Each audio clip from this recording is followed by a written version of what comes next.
देवळाच्या उमराणे परिसरात पावसाचा हाहाकार. 2 वेगवेगळ्या घटनेत 2 जण ठार.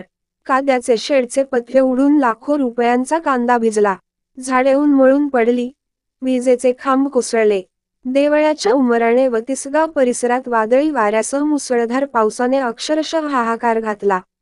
उमराण्याच्या कांदा व्यापाऱ्याच्या शेडमध्ये पावसापासून बचावासाठी थांबलेल्या पिता-पुत्रावर वादळी वाऱ्याने खरेदीचे शेड कोसळून देवीदास अहिरे हा 40 वर्षीय इसम ठार झाला, तर भाऊराव अहिरे जखमी झाले.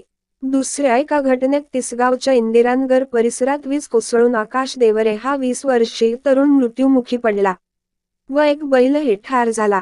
उमराणे परिसरात 2 शेतकऱ्यांच्या कांद्याच्या शेडाचे पत्रे उडल्याने कांदा भिजून लाखो रुपयांचे नुकसान झाले, तर वादळी वाऱ्याने अनेक घरांचे छताचे पत्रे उडाले. झाडे उन्मळून वाहनावर पडल्याने नुकसान झाले. विजेचे खांबही कोसळल्याने वीज पुरवठा देखील खंडित झाला होता.